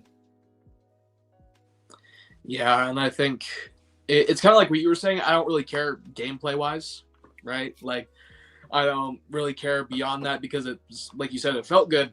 But like story wise, you get to a certain point where they could do all these magical abilities. You kind of start to question: are these just really tarot cards anymore? Or are they like things from space? Or are they like right? literal witchcraft? Like, that's why they should explain upon it a bit more and like do more story stuff with it so that we actually know like how these things function, what's Amy's connection to them, and how she got into them, stuff like that. Yeah, I agree wholeheartedly. I think once they do that, maybe it doesn't become an issue anymore. Eric wants to know, do we think that we could get Chaos in one of the Sonic movies in the future? I absolutely think we could get him. I've been thinking that he could be I want them to kind of move away from Robotnik, at least for one movie, or maybe have him, but just not be the main antagonist. I think Chaos would be a great way to do that too. Like, have this looming threat of this like crazy beast, like making a huge wave, like you see at the beginning of SA1, like something that ups the stakes while also not being an iteration of Robotnik. Yeah. And I think that's what my personal theory is. I think that's what the next Sonic Universe event film is that's coming in 2028. I think that's going to be what's going to happen.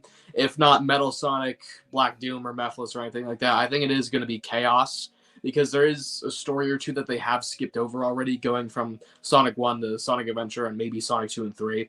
So I think that would be a good spot to introduce him, especially because you got all the characters in one area. That would be fun, like having everyone fight him for that big event movie.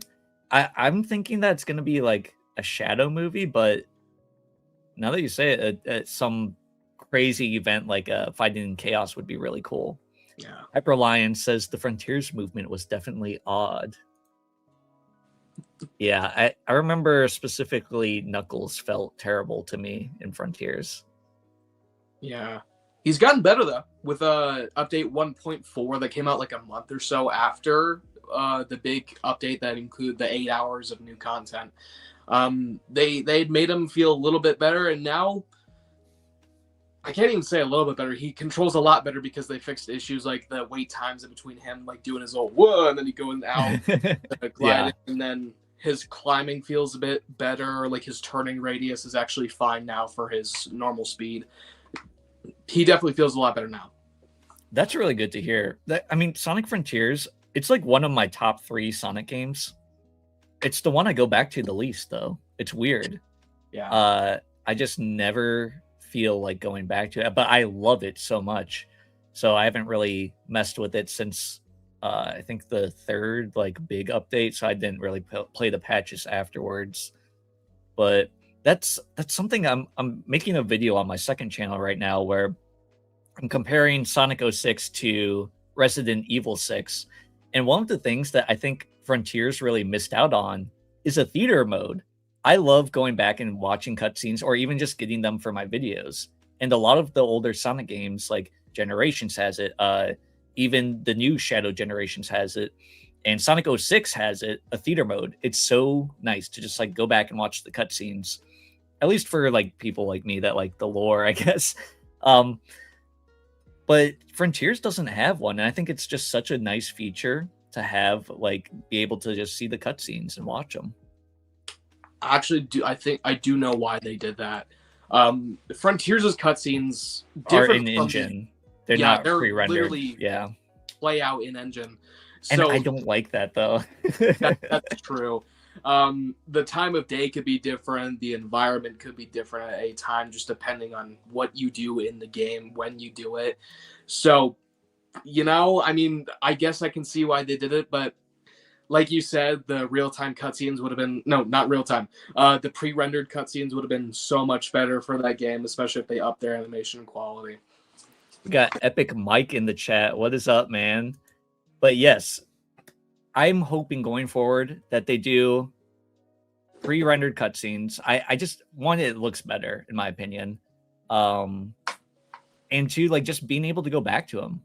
I like that. You can't do it with Frontiers unless you replay the whole story, and that's a long game. Like it's a 25-30 hour game if you're doing like side content as well, so it takes a while to get through it. But like you said, it makes perfect sense why they didn't. That would have been like a crazy, I don't know how they would have done it. They would have had to like somehow record your interaction at that certain time and then put it into a theater mode. It would have been too messy. But yeah,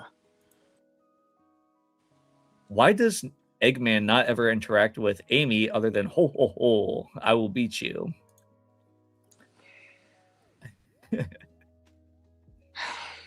I don't know. I just do not have an answer for that. Literally, that is a missed opportunity.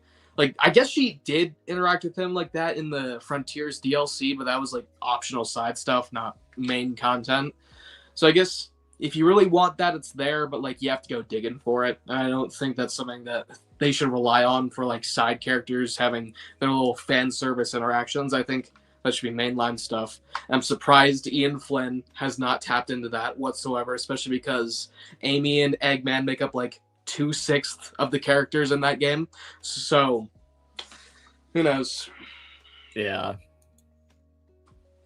Nameless says, I think there's a 40% chance that they add Metal Sonic to Frontiers Definitive Edition just so the game has both Amy and Metal playable before Sonic Movie 4 comes out. That's a pretty fun idea. I mean, yeah, I would say it's less than a 50% chance, like you said. I would say maybe even slimmer than 40 that they add Metal Sonic, to be honest. I don't know if they're going to add any character. Though, a skin that makes Sonic look like Metal Sonic, maybe that's a possibility.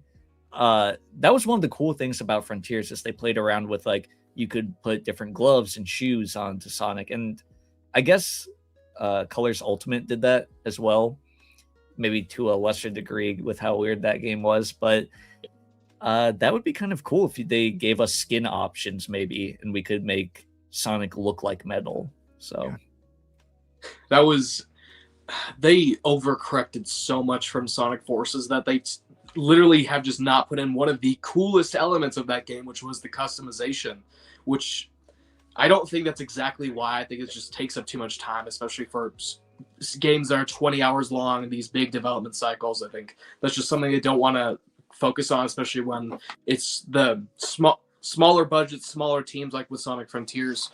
But yeah, that is a really big missed opportunity that I'm glad they're kind of starting to bring back with like the DLCs and such, and like the extra skins for Sonic and Crossworlds, even if it's only the AI skins and only like Sage with her alternate colors or the different colors of Ghost from the Pac-Man series. Like they're at least putting something in there, which is cool. Yeah, that's a good point. Like, just bring it back fully. Bring it back fully. I'm glad that they're bringing it back a little bit, but like you said, Sonic Forces, as much as you want to rip on that game, like I know a lot of people don't like it, the customization was actually really awesome, and there was like hundreds of options in that game for your characters. So maybe not go to that extreme where it's like overwhelming, but if they can add like a handful more customization options, I'd be pretty happy, because I do like being able to like put different gloves or shoes on Sonic. I think it's fun. Yeah. Eric says, I hope they don't make a joke out of Chaos like they did with Iblis in the Knuckles show. Yeah, that was crazy. That was crazy. I thought it was kind of cool, but because here's how I think of it. I don't think they were ever going to touch anything with Sonic 06. Like, I really don't think that we would ever, I don't think we're ever going to see Mephiles in the movie universe. I don't think we're ever going to see Solaris. I don't think we're going to see Elise. I don't think we're doing anything with that. So for them to include Iblis, I thought it was actually kind of fun. It was crazy, a little weird, a little out of left field, but I did like it. I thought it was kind of cool. What about you, SanicBoi? You had a visceral reaction. I still have yet to watch the Knuckles show, so I'm not exactly sure. I know I have it on DVD. It's sitting right here. I still have not watched it. But what was I gonna say? Okay. Before you continue, okay. Next week, if you want, or maybe in the coming weeks, whatever your schedule's like, watch the Knuckles show. I'll rewatch it, and then we could talk about it. Because I want to know your thoughts. A lot of people did not like that show. I personally was like, on a scale to like 100, I'm maybe around like a 60%. Like, I thought it was fun, but it's not perfect in any like sense of the words. I can't believe you haven't seen it, man. Oh my gosh, that's blowing my mind. No, but anyway, so go. Sorry, go ahead. No, you go ahead. I've rambled enough. All right. So I've only seen that clip and like on Twitter and stuff like that. I've only seen like the 30 seconds or so that he actually shows up, and I'm like, really? I know they would probably never touch, like you were saying, they're probably never going to touch anything related to Sonic 06, or at least the story of Sonic 06. So I'm like, that still could have been such a cool thing. And like that whole musical segment of them going through Knuckles' backstory, that could have been the Knuckles show. And I think the show would have had a better reception if they had done that. But then they take stuff like the Flames of Disaster, which that became a meme in and of itself with how they used it. Like, I'm just like, I don't even want to talk about that. I need to see the show again to see the full capacity of it, but I've always seen the memes and the clips that everyone talks about. I've seen Sam Procrastinates crying about it. I hope it's not bad. But I don't know. We'll see. Maybe next week. Yeah, I'll try to do it this week, and we'll talk. Yeah, let me know, and we'll figure it out. I will say, if you like the Sonic movies, which I'm pretty sure you do, right? You like the Sonic movies. I think you'll like the Knuckles show. Yeah, they're not perfect though. And like you said, if they did just take that segment where it's Knuckles' adventure to get the Flames of Disaster from Iblis, that would have been a great show. Thinking about it, like after you just said it hit me, it's like that would have like pleased people, I think. I think it's fine for what it is. It definitely could have been better though. I literally can't believe you haven't watched it yet. Like, man, that's crazy. It's so good. We'll have to talk about it when you do. All right. Nameless says, I think in Frontiers, it's cyberspace powered up the tarot cards. Okay. Since with Amy and Sage, we learned that the ancients still believe in a god. It could be a link of beliefs. It's possible. That's the problem sometimes with the games, is like we don't necessarily get the full context of things, or like an explanation rather. So, but that's the fun part too, because like you get to use your imagination. What if it is that connection? It's cyberspace that's powering her cards. So sometimes not having the explanation to things makes it more fun in the end, because you get to fill in that gap with your mind. So yeah, I suppose that's how Tails got all the wrenches and springs. Yeah, and his plane that just like, or was it his mech from Sonic Adventure? Hyperlion says, I remember that from 06. The music part was nice to jam to. I love the music in Sonic 06. So good. Yeah. Battlebean says, Amy talks Metal Sonic down like Shadow did in Archie. That could be cool. But I don't know. There'd have to be someone like to make that interaction interesting. Or I guess they could do it either way. But for me to make it interesting, they could have Metal Sonic be voiced. They could have Eggman talking through him like they did in the Archie comics. Or like him just talking normally. Like we wouldn't really get that much of a sense of emotion from Metal Sonic, which is what these writers are really good at, is getting that emotion out of the characters. And I think that would be a bit of a missed opportunity if they did that. But it's just blank Metal Sonic with his face just like, yeah. And then he just does whatever he wants. Do you think we're even going to get Metal Sonic like having any semblance of like characterization or emotion in this movie? Because I kind of don't think, like, we have that powerful panel that everyone talks about in IDW where he like sees Sonic on the screen and he dips his hand into the metal virus, and while he doesn't have an expression, you can kind of feel that emptiness where he's like, am I the imposter? And like, why isn't this like affecting me like it's affecting Sonic? I don't know if we're gonna get anything that deep with Metal in this new film. Yeah, I hope we do, because that'd be really cool. But I don't think they've established this rivalry between Sonic and Metal Sonic for long enough yet, so that they can do that whole like, am I the imposter? Like they could maybe do it by like the end of the film, but just like somewhere in the middle or even at the beginning somewhere, I don't think it'd be the most appropriate yet. But maybe with later movies, if he comes back, they could do that as well. Yeah, I could definitely see that. You definitely don't want to rush into like, because that's like a big character moment, I guess, for Metal, a character that doesn't get a lot of character moments. So I could definitely see that being saved for something later down the line. Do you think with Amy being in this film, we'll see anything between the two of them?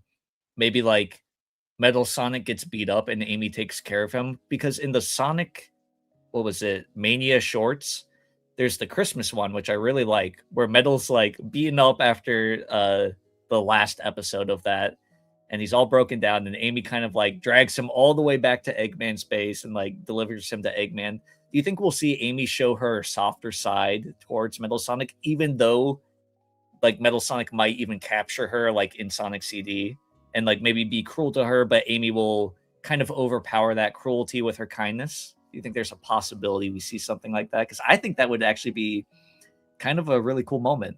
Yeah, that would be pretty cute. I would like to see that. Maybe it's like maybe a post-credit scene or something like that. End credits, or like at the very end, like they did with the Sonic Tails and Knuckles speeding off. They could do something like that there. Like that would be pretty cool.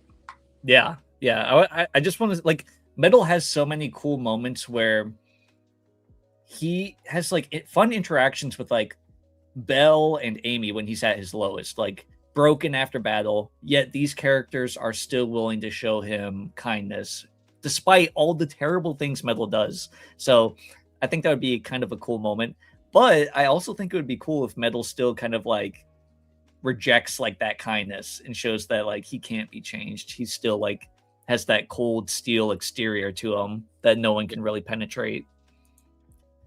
So Battlebean says we could have a year of Metal. Possibly. I don't know if they'd center a year around a villain other than Eggman. They might, though. I think that would make some people mad because they'd be like, oh, we don't even have a year of Knuckles or like Silver and we're getting a year of Metal. That goes both ways, though, because then when Shadow Guy's here, people are like, oh, we don't get a year of Cream. We don't get a year of Silver. We don't get a year of like Big the Cat. Like I saw so many of those complaints too. So I guess who knows, right? They could do it. I could very well see them doing it, but I guess it's all dependent on what they think is going to be the most popular. Right. I would love to see it. I think, whenever I look back at it, I think that Metal's probably my favorite Sonic villain. I'm not definitive on this, but he's just so cool, man. So I would love to see that. Hyperline says, heard this could be like Persona 5, where the only thing the definitive edition will be is a better or more functional game. Basically, extreme polish.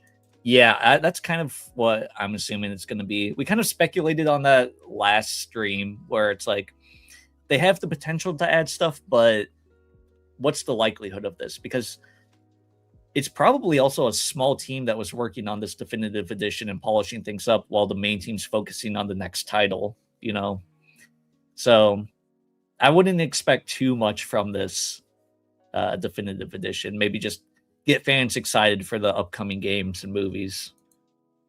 Yeah. Little edits. I like Amy more as a chasing Sonic character. That's like her whole personality. Don't get me wrong. Sonic Frontiers Amy is good and independent, but I just like Amy, who has been a Sonic fangirl. And yeah, I think we touched on that earlier, and we kind of agree that like we like that aspect of Amy chasing chasing Sonic. Losing track of my Sonics over here, man. But yeah, I think we kind of also like the idea someone brought up of classic Amy being the one that's like really hyper fixated on chasing Sonic, while modern Amy is maybe more of that independent kind of not as hyper obsessed Amy. Yeah. Hyperlines agrees that he likes the OC customization in Forces. Yeah, that was a really like cool part of the game, and the only Sonic game that had such a crazy amount of customization. I guess Sonic Superstars had some for like their little multiplayer mode that like I never tried, but why even toss that in there? Like I don't think anyone played that. Yeah, I tried to play it, but like I could not find the open lobby for like 5 minutes. Like no Yeah. one was playing it. All right, hold on. I gotta go get some real quick. Hold on. Okay. While we wait, we will look at more comments. Hyperlions, there is a list of games back in 2024 that were leaked to be adapted by Paramount from Sega. So let's see this list. Sonic the Hedgehog, Sonic 2, Sonic CD. So, okay. It's a pretty cool list.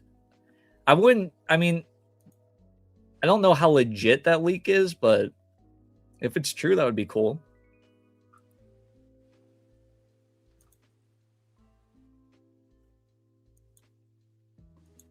Eric Brown says, I think Sega needs to stick with open world from here on out. I believe it's the best way to push Sonic's gameplay and story to the limits. I think level-based stuff should stick to side games. Yeah, I really, really do enjoy the open world that they included in Sonic Frontiers. I would love to see it expanded on more. Because the zones were cool in and of itself, but maybe just making it one map, not a bunch of islands, would be a little bit better. Because I don't know, you slow gameplay down at a point when it's just like transitioning from one island to the next one, and then you're repeating the same process over again. Yeah. All right. Hyperline says, if it ain't broke, probably won't change much. I am the imposter. Dun dun dun. Eric Brown says, I love level-based gameplay, but I think at this point it would be holding Sonic back if that was the base gameplay. Yeah, I mean, they're definitely moving towards open world, so I think they're just gonna keep expanding upon that. That reminds me, I want to show you guys, and you'll have to let me know if you heard about this, SanicBoi. They announced recently, I think maybe like a week or two back now on Tails' channel, that there's an official Sonic the Hedgehog novel coming out. Have you heard anything about this? I haven't. Sorry if I sound different. I had to unplug my mic. But You're I good. charged my phone. But yeah, I have heard about this actually. I thought I was high when I saw this. Yeah. Is that IDW art? Like, but yeah, I'm not sure about this. You're gonna have to tell about the specifics. Yeah, so it's a full-length novel. I think it says like 200 something pages, which is like it's pretty long. It's like surprisingly long. I don't know why. You're not tripping. You are not high. That is literally IDW art from like the first or second comic, I think. Those are it's like what Tracy Wait. Yardley's like art or something like that. It's yeah, that's literally from IDW There are 3 different issues art in this combined. One. Yeah, there's Tracy Yardley's, then you got Adam Bryce's Thomas with the enemies in the background, then you got the 3rd one, which is from the 3rd issue with the Wisps. I don't know who. Oh, who yeah, knows, that's from issue 3. You're right. It's so weird. People are wondering if this is just like placeholder art, because like this just got revealed, so it's pretty new. But even if it is placeholder art, why are we just? I don't know. Why are we taking it from multiple comics and like just like I don't know. It feels weird to me. There's no like explanation of what the plot is. There's nothing. But 250 or like 200 something pages is a lot for a novel. So I'm hoping it's not pulling straight out of IDW and being like, here's just a written version, all text, no art or anything. I hope it's an original story, because I love the Sonic novels. I actually have the 3rd one here. I love reading through these things. Like, I mean, it's a kid book, sure, so it's like, not a lot of words per page, but it's just fun to read Sonic in a different format. I don't do the most reading. My girlfriend, she loves reading. She reads so much. My dad too. But I used to love reading a lot. I read all the Halo novels because the Halo novels gave me such like backstory to the Spartans, to the different like enemy types of Halo. It like really delved into lore, whereas like it would be a slog if they tried to introduce the information that they introduced in the books in the games.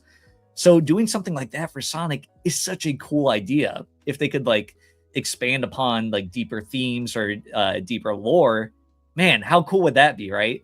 So I'm really excited for this right now. I'm hoping it's not just like a retelling of the IDW stories. But I don't know, this got me really excited. I'm like, dude, I cannot wait to read a Sonic book. I agree 100%. I've been distracted by this cover art because it is really like weird. Like, it's so weird. If that and I hate how it just says like Sonic novel at the bottom. Like, okay, yeah. If that's what it is when I go to purchase it, I am not buying that thing because if that's what it looks like on the outside, imagine what it reads like on the inside. Yeah, literally. So I guess Allies in Action, if that is the title, which I believe it is, it's probably like a buddy team up with Sonic and Tails, which that could be a fun adventure to write about. But I don't know. This is something that came out of left field. I was not expecting a really long Sonic novel at all, but we'll be sure to let you guys know more about it when it comes out because I'll definitely be reading it. SanicBoi is a maybe. We'll see on if they change this horrible cover art. I mean, I am no stranger to bad cover art on Sonic stuff. Been reading Sonic books in general because if you take a look over here, got the SanicBoi library out of the Mania collector's box. Look at that. Like literally only this is comics, and then the rest. Actually, no, that's not true. This right here is comics, and then the rest is just a bunch of other Sonic books. And I think sick. It would be really cool to have a Sonic novel because I remember those like 5-minute reads that they used to do back in like the late 2010s, and those were pretty fun to read as a 10-year-old kid. So maybe this will be good for a longer read. Like this is what you said, 200 pages, so it's like Diary of a Wimpy Kid level. So yeah, literally, and I think that's great. Like that's like their key demographic, like. Yeah. It's something that like I could probably breeze through, but it'll be like long enough and not too long to keep that like young reader's attention perfectly. I'm hoping though it's not a scam like the third movie. I don't know if you read this novelization. Have you heard anything about this? I have heard a bunch about it. In fact that's why I haven't picked it up because of what everyone's been saying about it. Yeah, it literally just ends with like I think Sonic flying out to like fight Shadow or something. It's so stupid. Yeah, it doesn't complete the movie. It's so dumb. I was so mad when I read it because it's really good up until that point. You're like, wow, this book like gives us so much like insight into the different characters' minds, and like it changes some events slightly, but it mainly stays true. But then you just get to the end and it just leaves you on a cliffhanger. And it literally says like go to the movies and watch it. And it's like, are you kidding me? Like, are you actually kidding me? Awesome. Great way to read it. But I heard that they made, I think his name's Keel Fegley. I think they made him end it that way and that he had a actual ending planned for it. But they were just like, I guess they got greedy and wanted to sell more tickets and not like give away the ending in the book. So, but yeah, I don't have anything else planned to talk about right now, so we can either call it here or SanicBoi, if you have anything else you want to discuss, I'm all ears. Yeah, I think I'm pretty much good. Like I said last time, there's not like really any big news to talk about, so little discussions like this that maybe last an hour, 2 hours, perfectly fine with. Awesome. Yeah, this was fun, guys. I'm glad I could actually hear SanicBoi this week. Thank you guys for sticking with us. A lot of problems on my end last week, but SanicBoi is a pro. This dude is a legend. I mean, honestly, I couldn't have asked for a better co-host. Thank you for coming on again. And here's his channel, guys. SanicBoi. He does news. He covers Funko Pops. He covers all types of merch. he even did a video on like I think the CGI characters. It's like your top performing video or CGI cutscenes or something. Yeah. So you do tons of different Sonic content. Make sure to check his stuff out. If you're interested, guys, I have a second channel. I'm about to be posting on here this coming week or next week. We'll see when I get it done. But yeah, thank you guys for sticking around for another Sonic Saturday. It has been so fun. We might talk about the Knuckles show in a week here or so. So make sure to check that out. But it's been real, guys. Take care. See you guys.